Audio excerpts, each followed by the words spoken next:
each and every single one of us is going through a refining process right now. Mm-hmm. It might have started a while, but it's getting heavier and heavier. And it is to prepare us for what is to come, whether it be on a personal level, on a big scale, but he's taking the time to get our attention. And we just need to meditate on that. That's good. That's good. That's good. So when he turns up the fire, embrace it. So, what I felt, the heaviness that I felt, would be that I get it so that I can explain it to you, so that I'm a step or half a step ahead of you. Sometimes I'm several steps, sometimes I'm only half a step, okay? What Papa said this morning bears witness to what he showed me. The heaviness is going to be so heavy, you're going to want to go hide. You're going to want to run. You're going to want to go back to bed and crawl in bed and pull the covers over your head. Oh, that tracks. Okay? So it's coming. But here's the thing. Don't run. Don't run away from it. Walk into it. That sea did not part until what? They stepped into it. He put that rod, it dried, their path was clear. But when they stepped through the Jordan, the priests had to step into it. Okay? Don't run. Trust. Ooh, so sometimes he will part it Before. because he's God, Right. and the next time we have to step in. That's right, because we have experience with him. See, he has given us, he's walking, as Papa said, through time. We have all been on this walk. We all have enough experience with him to say, I know who he is. I know he's trustworthy. I know he'll lead me through. And to hold on to that. Because each time you walk, he steps not away, but he says, go ahead. Do you trust him? Go ahead. We have to step out in faith. He's already walked in front of us and beside us. Now he's our rear guard. And he's like, go ahead, I'm with you. We have to walk through this. Okay? Whether you feel him or not. Okay? You just simply need to know deep down in your knower. You got to know that you know that you know that you know that you know that you know that you know. Okay? See, here's the thing that we talked about on Passover. We talked about proximity, right? Just because Judas was there, he was loved. But his heart, his choice still. So, it's easy for us to say, the children of Israel, they experienced all those plagues where God annihilated the false political system and the false religions and brought to light. Because see what's happening right now in our world? Things are being exposed. Lots. Okay? Lots of things are being exposed. They're being brought to the light. Okay? That's what God did in Egypt before he brought them out. Okay? He annihilated and exposed before they were brought out, delivered. Okay? Does that make sense? So, so let's learn from Israel. We see all these things happening. We know, and we have the parallel. We have experience. We have scriptures that were written aforetime that we, through patience and comfort of the scriptures, might have what? Hope. We have the pattern. So they walked through all of that. They went through the Red Sea. They got into the wilderness. They got into their promised land. And still they fell. I've seen things that says, and still they worshiped other gods. You know what? Before that, they put their trust in something other than God. Worship they didn't just all of a sudden say, nah, and worship a false god. It happens subtly. Okay? Little by little. Well, he didn't answer my prayer for this, so I'm going to do that and then alleviate part of my problem. Oh. See what we did? Ah, Sarah. Right? Here, let me help you. Don't. Okay? So it's real easy to say, they went through all those things and they still worship false gods. Well, we do the same thing because it doesn't start with full-blown rebellion. It starts with small little things. Okay, small little things. Where we put our trust here, or we go to this one, or we run to that one for an answer, or we run to this, or we try that, instead of waiting and trusting. I had to wait a very long time to be healed of that depression, that deep dark hole, that bipolar garbage. Years and years and years. Another one didn't have to wait as long. Why? God. Ask God. Take it up with him. I don't know.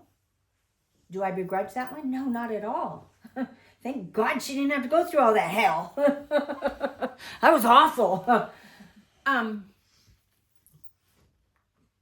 Also, so in that, don't say, how come you did it for this one and you didn't? No. No. You trust that what he wants you to learn, what he wants you to walk through, what he has for you down the road, you need what you're going through. You see what I'm saying? Either he's God or he isn't. And either I trust him with my life. I can remember going to the counselor, putting different things out, and I took this one with me. And I said to this non-believing counselor, right, secular counselor,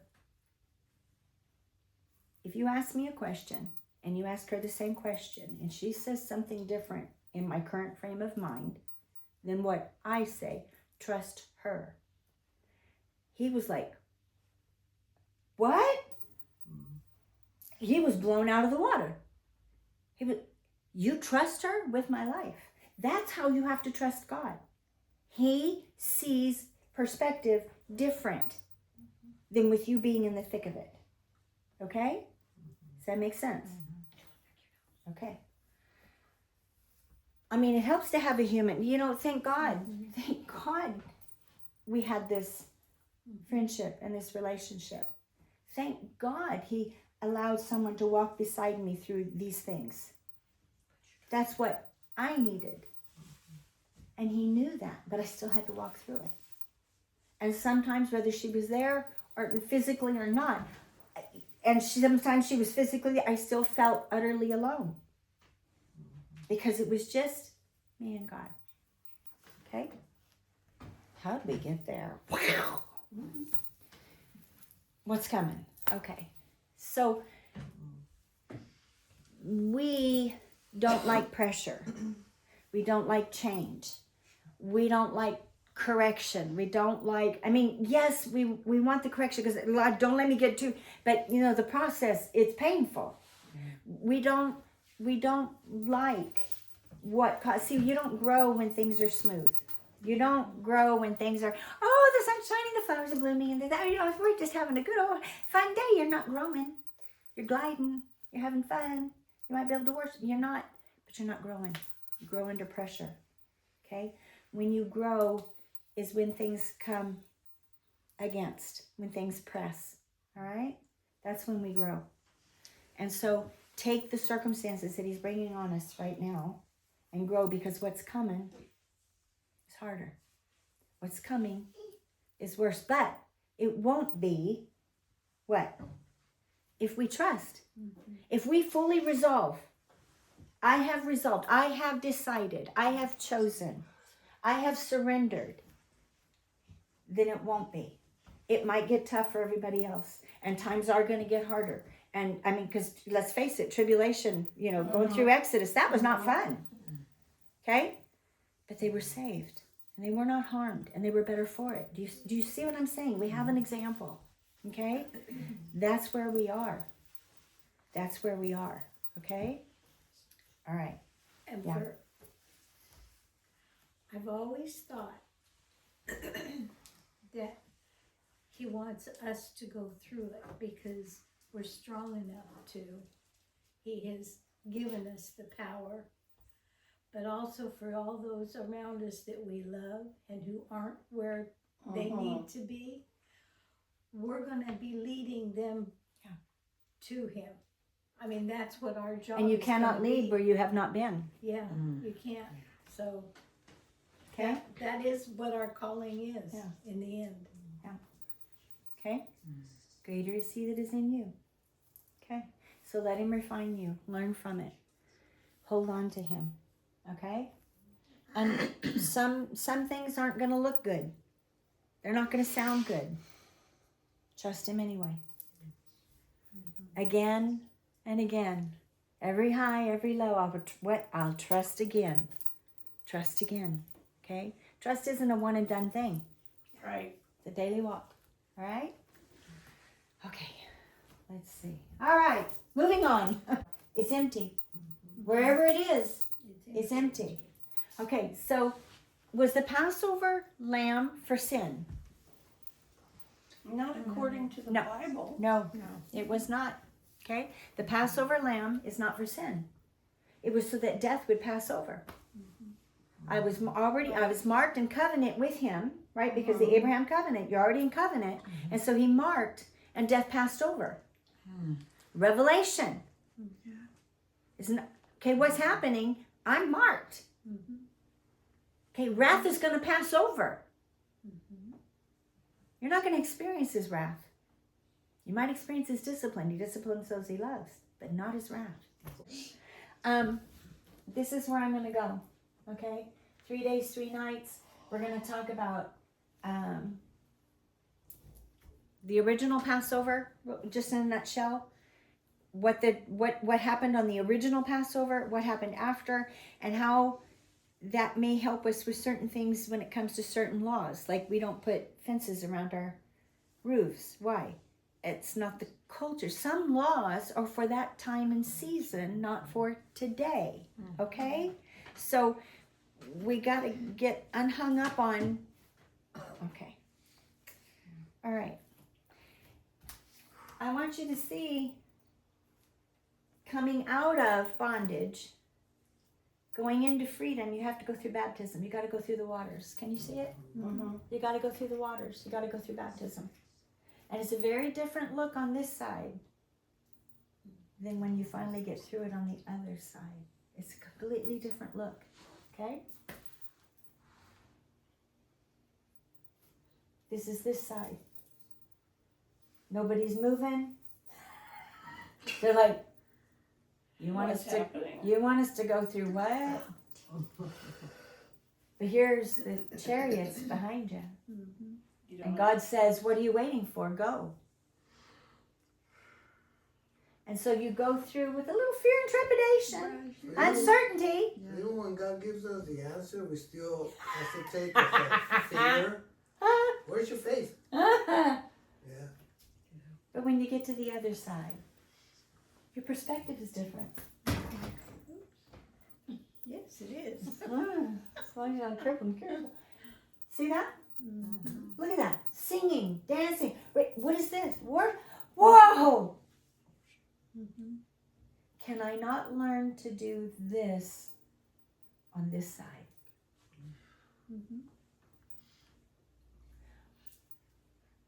Yet I, and I will worship you. Worship is not singing. It's not dancing. It's not flags. Worship is a heart surrendered. Completely and totally. You can sing songs like Judas. You can be in the same room. But if your heart isn't surrendered, then you're not worshiping. That's worship, full surrender. Acknowledging of who he is. Okay? their perspective changed. Their understanding of what he did and what he's doing and is changed. Okay? Going through baptism, you're a new creature. Not for salvation. None of this is for salvation. The majority of the offerings have nothing to do with salvation. Oh, wow. Okay. All right. Ooh. All right, let's leave that one there. That's an empty tomb. We'll just leave that there. All right.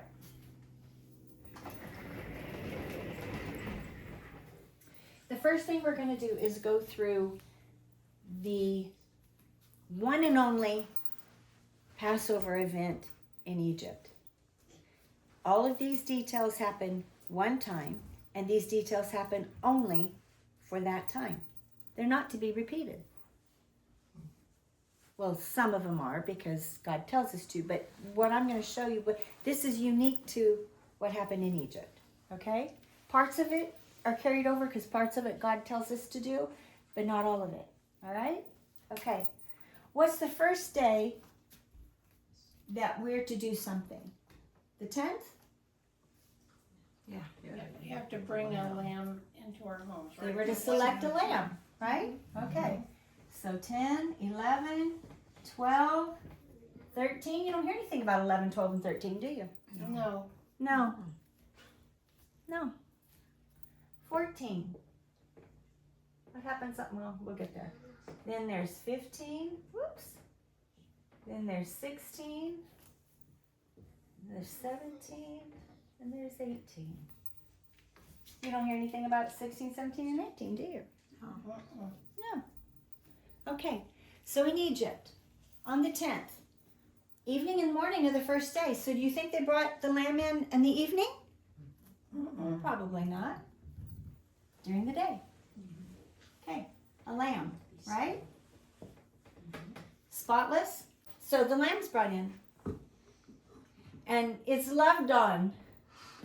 It's examined. You got to make sure there's no spot.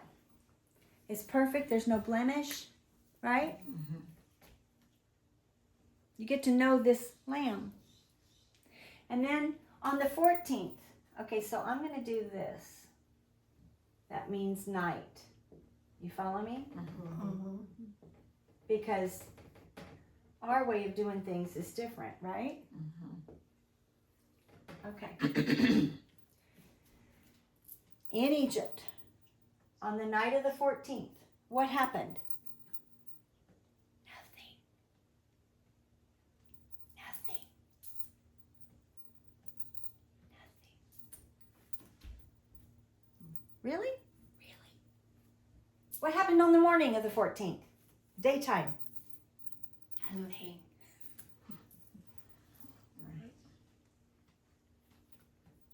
What happened just before evening? Somewhere between 3 and 5. The lamb was killed. Oh. Yeah. So there's a death, and the door has blood put over it. Once this happens, can they leave their home? No. But my shoe's outside. But we need that that's outside. Well. Too bad, so sad. Okay, you follow me? Okay. What happens on the 15th? There's a lot of dead people And animals. and animals. In the middle of the night, there's death, isn't there? Yeah. Yeah, there's There's death. screaming. There's It death. says there's a lot of screaming, Mm-hmm. crying. How I about don't the think people it who stopped. obeyed Abba? They're fine. How about those who surrendered and submitted and obeyed? They're fine. They're fine. They have life. Sun shining. And when they say to the Egyptians, we want gold and silver and material and thread, and here, take it, go, leave. And just as Charlie said, How come the blood's still on the door? You think they went into their houses? Oh, I don't think so. I think they just let them fall to pieces. I don't know this for sure. I wasn't there. Would you want to enter in? And then how many days is unleavened? This is unleavened bread. This is Passover. Mm-hmm.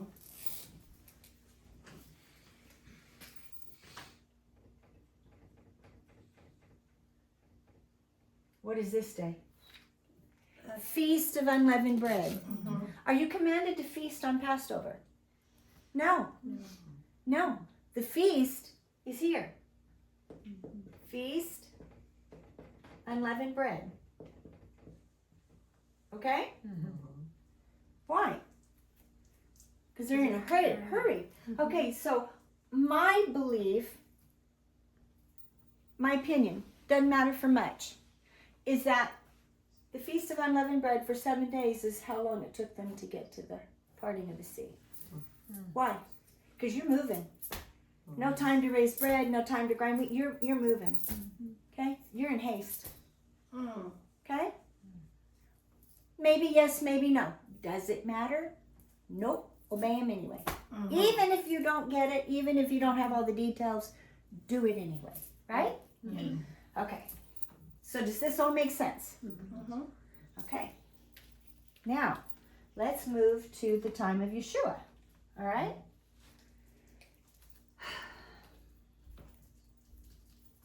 What day of the week do you think this is? The 10th. And Yeshua's day. Monday? No, Sunday. Day of rest. Shabbat? Shabbat. It's Shabbat. If you read in John, he says 6 days before Pesach. Where was he? In Bethany. 6 days before Pesach is Friday. Preparation day before Shabbat. He had a Shabbat meal with his friends before he entered on not Friday night Shabbat, but Saturday. The lamb comes in during the day. Okay? So, after synagogue, after Shabbat, and it's a day's journey, he enters. The lamb enters on Shabbat in the afternoon with all the other lambs. What's the first thing Yeshua does? Goes to the temple. He goes to the Temple Mount, right? To his Father's house. Does he stay there? No, because night's approaching. Where does he go? Gethsemane, to be pressed, right? The garden, he knows what's coming. He's in the Garden of Gethsemane, across. He's still in Eden, but he can see the Garden of Eden. Temple Mount, his Father's house. See that? Okay. See, evening, day, right? Between what? 3 and 6. Well, afternoon. Sometime in the afternoon, the lamb comes in, right? Okay. He's on the Temple Mount. He's on the Temple Mount. He's on the Temple Mount. He's going to have supper at this time.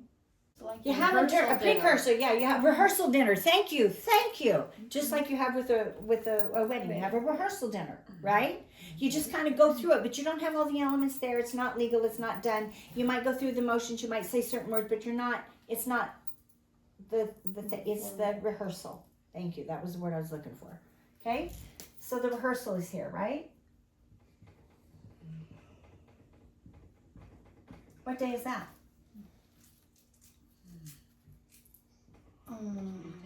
Tuesday, yeah. Had to be Tuesday because Saturday. Okay. Rehearsal. All right. And then where does he go? To the garden. Who betrays him in the night? Okay. He's taken in the night to whose house? Caiaphas. High priest of the nation. The lamb's got to go into the house. The lamb's got to go into the house. He went to his Father's house. He went into the kingdom of Israel, the leader's house, right? Because are they not inspected by the priests? Yeah. Right here. In the morning, he has his trial before and after sunrise, right? Religious trial, a political trial. He's put on the execution stake at about 9 a.m. Right? Yeah. When does he pass? There's darkness. About 3 in the afternoon. See it? And then he's put in the tomb. What happens here? Evening. So I believe he's put in the tomb here because it can't be on the feast. Can't be at nighttime. Right. Okay? He's got to be put in the tomb here Right, because they had to hurry before sundown because of the Shabbat. A high Shabbat. Leviticus 23 Moedim days are high Shabbats. So he's in the grave on a Wednesday? Wednesday night, Thursday? Day 1. Right?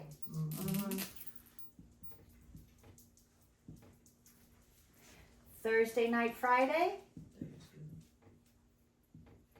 So this is Wednesday, Thursday, Friday. Friday night, Shabbat. Day what?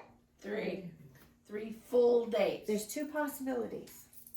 He either raised just before sundown, and no good Jew is going to be there because they're observing Shabbat. It says they went on the first day of the week before the the sun. sun. They didn't say that he rose, It says early in the morning. but So. if he did raise on the first day, so it's either here or right here. You see what I'm saying? And that would fulfill 3 days, 3 nights. And that's Shabbat. And then the first day of the week is what? When he was discovered. Yeah. Oh. Eternity. There's a new life. It's a new beginning. Things have changed. There's been a transformation. Okay? Do you see that? I love it. Do we sacrifice a lamb anymore? No, that was for Egypt. Do we put blood on our doorposts? No, that was in Egypt. It was a one-time deal.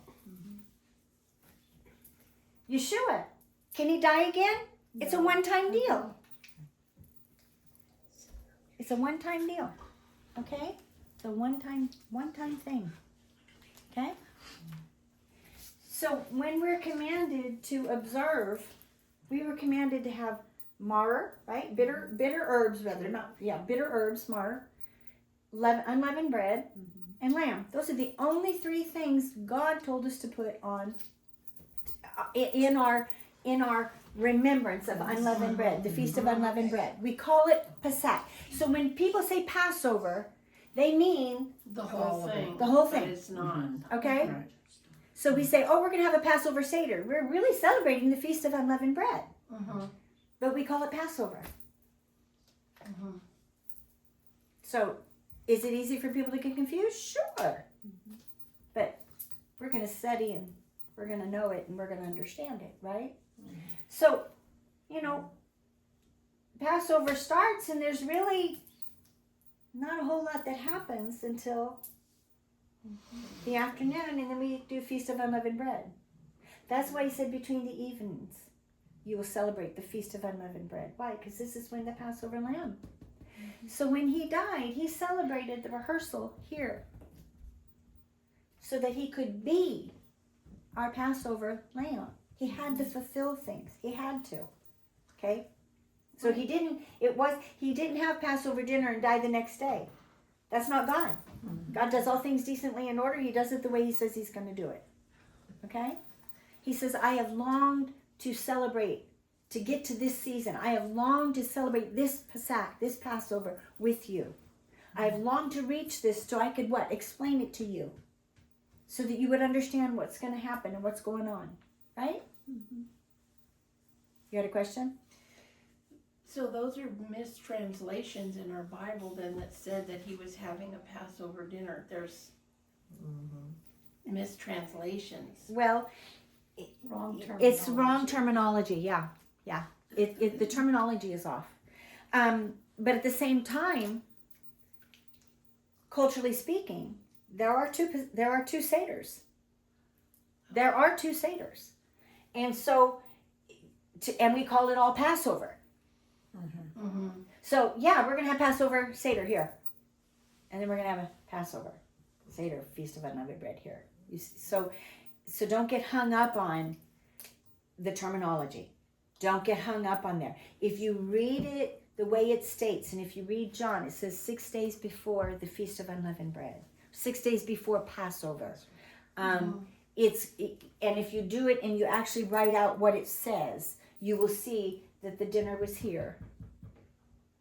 The rehearsal, which would have been the 14th night, right here. Actually, this rehearsal goes right Tuesday night, right? So rehearsal goes right here in the nighttime, right? Tuesday night, Wednesday.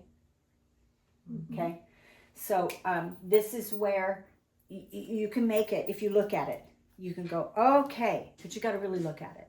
Okay, if you just glance through and read it, it's going to sound like, oh, well, the Bible contradicts itself. No, it doesn't. No, it doesn't. It does not. Okay, it does not. Likewise, if this is a new beginning, so is Sukkot. How can they be the same? They're two different feasts. Well, God is God. How can he be the high priest and the king of Judah? How can he be the high priest, which is Levi, or Melchizedek, and the Lion of the tribe of Judah? How can you be both? Well, with God, nothing's impossible, is it? Okay? How can he be our sacrifice? How could he be the sacrifice here and then go present his blood in the temple, in the tabernacle, in the Holy of Holies? Because that's what he did. As the high priest, he presented the blood, which you don't present the lamb of the Passover blood in the temple. You see what I'm saying? He fulfilled more than just Passover, but yet Passover is the sample that we remember and we celebrate. Does that make sense? Because he fulfills all of the offerings. He fulfills all of the holy days. He is our atonement. Okay? And what does atonement and Passover have to do with it? They're two separate days, and yet he fulfills both of them. Okay? You see what I'm saying? Okay. So, day 1, day 2, day 3. Where was he? The body was in the grave. Yeah. He went to where? The place of those souls who have died. Why? Because Mashiach hadn't come yet. He went and proclaimed who he was, those who had been waiting for him. And he set them free.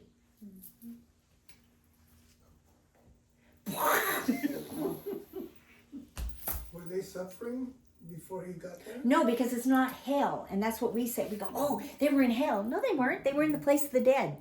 Which, again, how do we explain that? I don't know. I don't have any experience to explain that to you. Well, I do have darkness. It's not fun.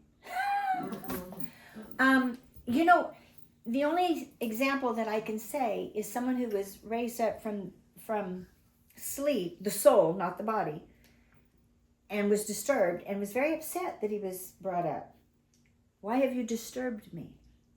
Oh, are you talking Samuel? Samuel. Okay? It's a place of, call it whatever you want. Is the soul sleeping? People will argue till you're blue in the face. Well, I don't know. Have you ever been there? I'm not going to argue with you. I don't care. I don't understand it. To be absent from the body is present with the Lord. At this point in time, now that he's resurrected, when I'm gone here physically, my next waking moment, I am in his presence. Boom, done. So what do I care?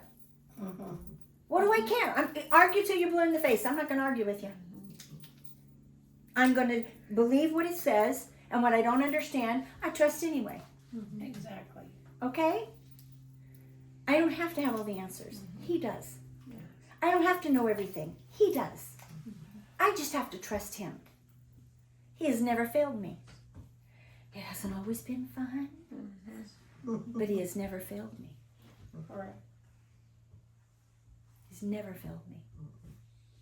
Okay? Does that all make sense? Yeah. Yeah? Okay. On this day is another holy day. It's called First Fruits. Mm. So this is the first day of the week. First day, week. And it's called what? First Fruits. Is that the day that the barley was brought? Mm-hmm. So, but you can bring first fruits. Not all of them are farmers. You bring your first fruits. So that would be tonight and tomorrow. First fruits.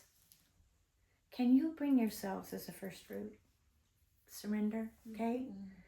Ask him what he wants you to do, but you know, I'm not gonna, you know, I don't, that's all, it's on you, between you and him, what y'all do. But he was the first fruit of resurrection. And I'm going to join him one day. Some of us aren't even going to have to be a first. We're not going to die, some of us. Okay? I can't explain how I'm going to tell you either. First fruits. This is the day. If you read scripture, it says, and the day after the Sabbath. When it says the Sabbath, it means the Sabbath.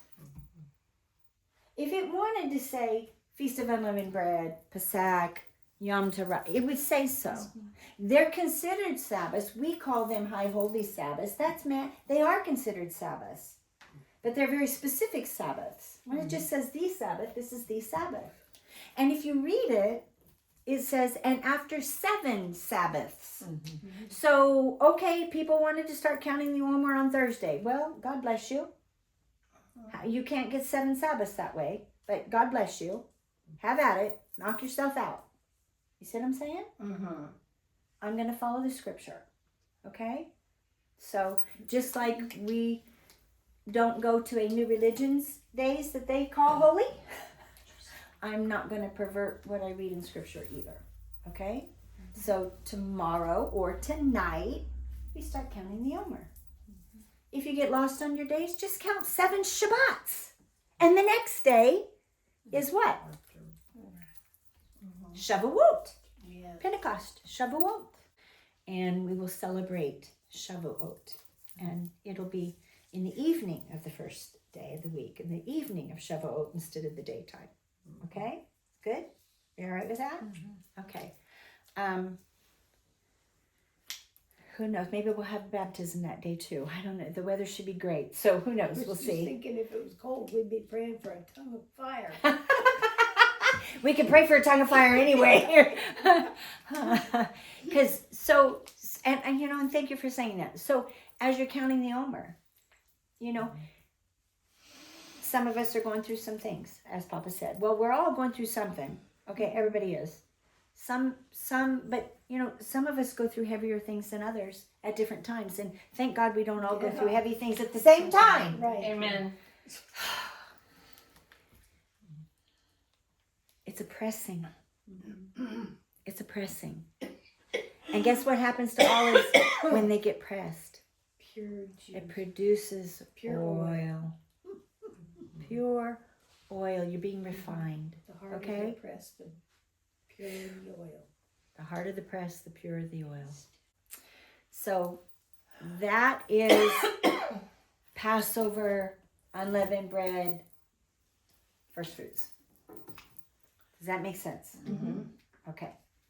On Shavuot, Feast of Weeks, you wave 2 loaves of bread, and so by then we can have leaven.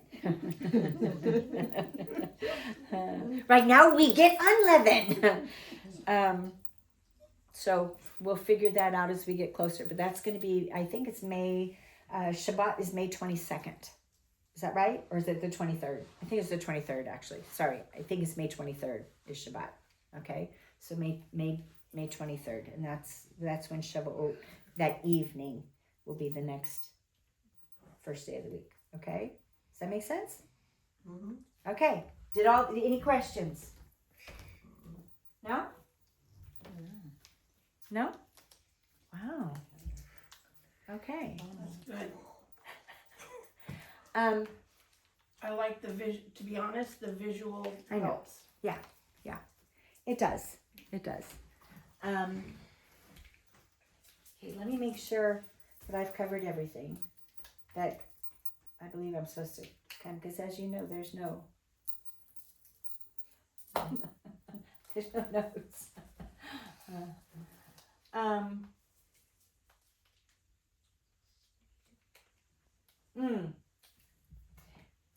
What happened on this day with those who were left behind and alive? Gathered. They went to Galil. Morning. They went and purchased spices for burial because they yeah. buried him in haste, and they couldn't do it on this day because it's a high Shabbat. Right. But they could do it. They couldn't do it here because it's preparation for Shabbat. They had to wait until after Shabbat. They still hadn't figured out that he said to them, "I'm only going to be in the grave 3 days, so go ahead, go buy it, but I ain't going to be here." So let me go back to the 10th on Yeshua's time, not Exodus. What's the one thing that happened that Friday evening, Shabbat, when he's in Bethany? Is that when Miriam He raises Lazarus. anointed? That broke the alabaster Oil. box. Mhm. And he was. She anointed him. Well, but it starts on his head. And all the way down. And it goes, I mean, it was not this little tiny little, thing of oil here. It's worth a year's wages. Okay? This was a whole, and it permeated the whole house. And it ran down because they're reclining, right? Shabbat, you recline to it, and it got to his feet, and then she's taken her hair. So when he enters the temple, when he's hanging on the cross, I'm pretty sure she was there because it says, and the women were there. The men ran. Don't run. Okay. There's still this sweet fragrance, right? He said he wouldn't drink the cup. What did they offer him on the cross? Vinegar. Did he take it? Nope. Okay. You see all the pictures? Mm-hmm. Did they fulfill? They tore and ripped his clothes and spread him apart until they got to the what? Robe. And then what did they do? They cast lots. That was predicted how long ago? Why? Because God's outside of time. He already knew. Yeshua knew what he was coming to do. Okay? And we may very well know what we're being asked to do. And we may say, Hineni, and I'm in, Abba. But then Yeshua is there and he's like, Lord, if you're God, Father, if you're willing, let it pass nevertheless. Okay? So don't beat yourself up if you go, I know I said yes, but is there any way? Okay, that's all right. I'm still all in. Okay? That makes sense? Yeah. Okay. I'm not going to go anywhere else today because I think that's like plenty. I think that's plenty. She was anointing him, his body. Oh, yeah. Already. Oh, yeah. And he knew it. Yes. And he spoke it. Yes. Boy, people are dense. Well, you know what though? It's, the Lord reveals things at his own time. Exactly. Everything needs to happen in a certain way. And if you have knowledge, you can't erase it. It can change the way people act. So you say things and, God says things through people, but it's not revealed until the time at which it would not affect the outcome of something. But they remembered later and it got written down for us. Yeah. Exactly. That's true. What is the book of Revelation? The revealing of Yeshua. It was written and given to How about Jeremiah? Seal it up. Mm-hmm. What? It's not for you. What? Why are you letting me see it? Because it was for us. blowing my mind. No bet he trusted. Yeah. How about Daniel? How about Ezekiel? How about Mhm. Isaiah? How about Abraham? How about Moshe? I mean, my goodness. They had a lot. And we have it. Look, The whole thing. we got it all, and we still. Yeah. And still. Mm-hmm. So don't go, oh, those Israelites, they went through all of that. How come they 100%. still didn't do that? 100%. Hello? They didn't have the indwelling of the Holy Spirit. So when you look at, okay, Abba. So when you look at the children of Israel, when you look at today's people and you try to explain to them about a new religion starting in 325 AD, and there's new days that they have deemed are religious and holy and worship God, contrary, not one jot, not one tittle, nothing will pass away. It's perpetual. Well, now you get it. Now you get it. What I said earlier, little, because we trust, we go here and we go there and we accept. So you try to tell them to get rid of those things because it doesn't line up. That's why Exodus happened. So God annihilated the system, religious and government. He annihilated both, religious and politics, okay? He annihilated both of those systems so that they could go through, well, let me go backwards. Where is it?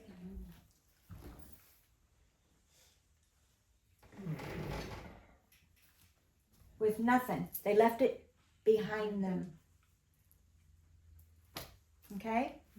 So we're headed towards Revelation. What will happen? He's going to do away with the religious and the political. He'll do it again. Okay? Mm-hmm. Okay. For final. And then he will set up his kingdom. Okay? Remember, millennium in his kingdom. There's still life. There's still death. Okay? Those who are already his, that are marked when he comes, there's no death for us. Okay? We're fine. Final judgment, Day of Atonement, at the end. Now it's millennium. Now it's eternity. Okay? So there's still, That's there's when still the marriage supper of the Lamb happens. yes, there's still more to be done that we don't know. And it's okay. I don't need to know. I don't need to know the details. I don't need to understand. He's coming to set up his kingdom. Maranatha. Even so, Lord, come.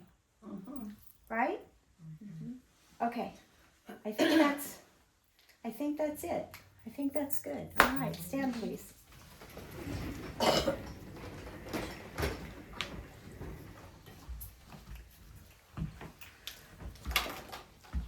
Oops. Did I lose it? Nope. Oh, hallelujah. Okay. Oh. All right. So, in Numbers,